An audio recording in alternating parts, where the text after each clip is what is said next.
আজকের রেসিপি দারুণ মজা। তেলের পিঠা অনেক মজা। এই তেলের পিঠা এটা আমি কলা আর আম দিয়ে তৈরি করছি। তো এটা আমি কীভাবে বানালাম সবাই পুরো ভিডিওটা দেখবেন, আশা করি সবার ভালো লাগবে। আসসালামু আলাইকুম ফ্রেন্ড, সবাই কেমন আছেন? আশা করি আল্লাহর রহমতে সবাই ভালো আছেন, আমিও আলহামদুলিল্লাহ অনেক ভালো আছি।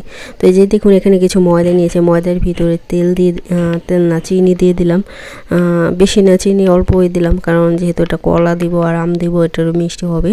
তো আরেকটু দুধ দিয়ে দিলাম, দুধও তো চিনি আছে, মিষ্টি হবে। তো আর আমি এখানে চালের গুঁড়ো দিব।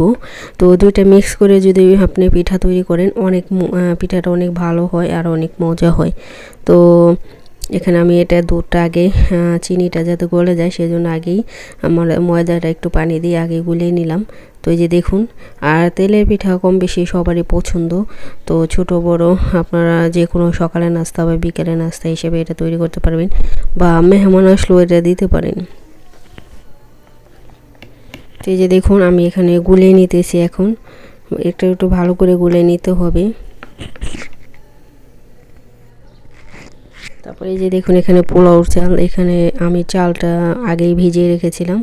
এতে 3-4 ঘন্টা আগে ভিজিয়ে রাখবেন, যাতে একটু নরম হয়, তখন ব্লেন্ডার করতেও ব্লেন্ডার করতে সুবিধা হয়।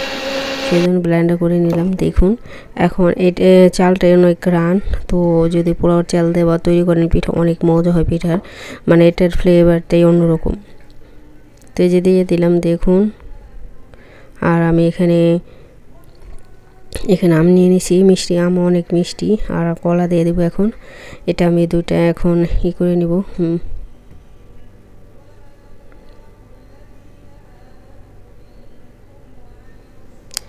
তো এই যে দেখুন আমি এখন এটা ভালো করে মথে নিব, এটা নরম সফট করে দেব একবারে। তো এটা আমার কলা দিয়ে কে কে পিঠা খেতে পছন্দ করেন, কম বেশি সবারই পছন্দ।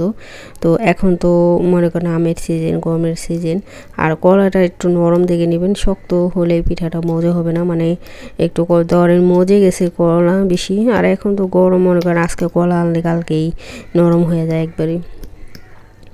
তো এই যে দেখুন আমি এখন সব একবারে মিক্স করে নিতেছি। এখন ভালো করে মেখে তারপর আমি মিক্স করে নিব চালের গুঁড়ো আর ময়দার সাথে। তো একটু দানা দানা থাকলে সমস্যা নেই, এটা থাকলে পিঠা খেতে বেশি মজা হয়।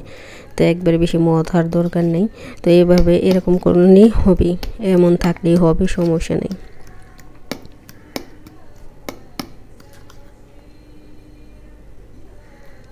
তো এই জায়গায় মতো হয়ে গেছে, এখন আমি দিয়ে দিলাম। এখানে ময়দা আর চালের গুঁড়ো মিক্স করা আছে। তো এখানে দুধ দিয়েছি, আর আমি ডিম দিব না, আপনার মন চাইলে একটা ডিম দিতে পারেন। আমি ডিমের গন্ধ আমার ভালো লাগে না, সেই জন্য আমি এটার ভিতরে ডিম দিব না। তো যেখানে আমি দুধ, চিনি আর চালের গুঁড়ো, ময়দা আর আম, কলা, এইগুলো উপকরণ দিয়েছি। তো এখনই আমি এটা ভালো করে গুলে নিব, গুলিয়ে তারপর আমি এখন তেলে ভাজবো। তো চুলায় একটা প্যান বসিয়ে দিলাম, এটা ভালো করে গরম করে নিতে হবে, তারপরে ভেজে নিব এখন। তো তেল দিয়ে দিলাম, বেশি তেল লাগে না এতে পিঠাতে, যেহেতু এটা অত বেশি তেল যদিও বা ঢুকে পরে আবার বেরিয়ে যায় তেল।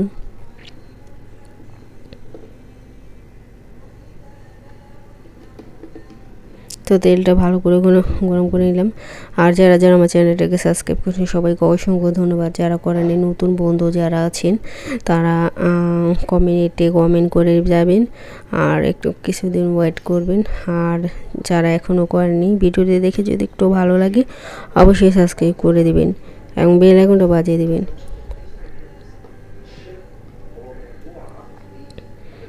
তো এই যে দেখুন তেলটা একটু ওয়েট করতেছি, তারপর দিয়ে দেবো এখন।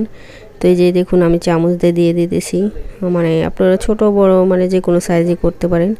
তো আমি দিয়ে দিলাম। প্রথম একটু হয়ে যায়, পরে সবগুলো ভালো হয়।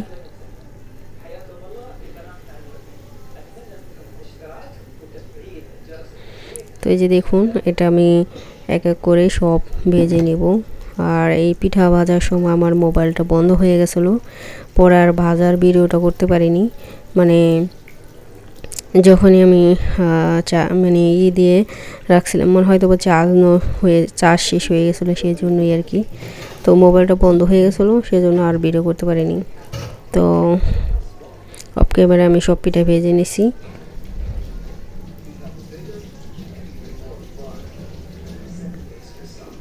তো এই যে দেখুন, এটা মানে যত ধীরে ধীরে ভাজতে হবে, ধীরে ধীরে মানে তাড়াহুড়া করে ভাজলে কিন্তু উপর দিয়ে পড়ে যাবে আর ভিতরে কাঁচা থেকে যাবে।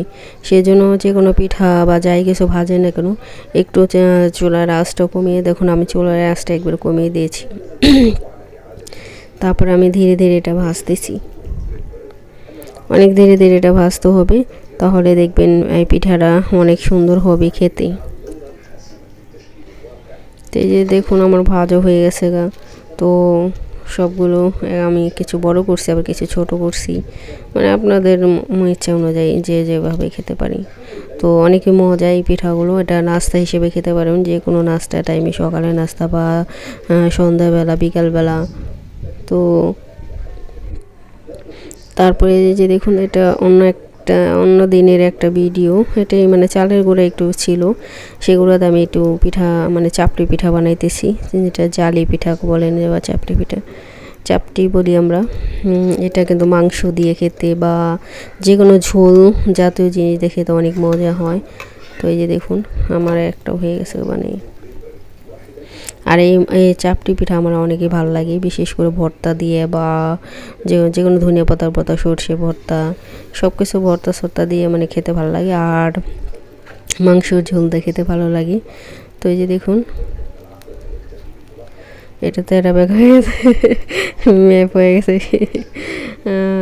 তো এই যে দেখুন, তো মানে পাতলা তো একবারে ছড়ায় ভরায় জায়গা দিতে গেলে। তো এই যে দেখুন খাইতেছি, এটা আমি ঝোল নিছি, তরকারি, মুরগির মাংসের তরকারি ঝোল দিয়ে খাইতে আমার অনেক বেশি ভালো লাগে। আর ভর্তা ছিল না, সেজন্য ঝোল ছিল, সেটা দিয়ে খাইতেছি। তো আজকে ছোট্ট একটা ভিডিও, সম্পূর্ণ ভিডিও দেখবেন। যারা সুন্দর সুন্দর কমেন্ট করেন তাদেরকে অসংখ্য ধন্যবাদ। এখনই ধন্যবাদ দিয়ে দিলাম, আমি সবার কমেন্ট দেখি এবং পড়ি। তো সবাইকে অসংখ্য ধন্যবাদ। আর দেখুন এই যে অনেক মজা করে খাইতেছি। আর এই চাপটি পিঠা ঝোল দিয়ে, বিশেষ করে মাংসের ঝোল দিয়ে বেশি ভালো লাগে, আর খাইতে অনেক মজা লাগে। এটা মানে সকালের নাস্তা হিসেবে আর কি। তো সবাই ভালো থাকবেন, সুস্থ থাকবেন, আল্লাহ হাফেজ।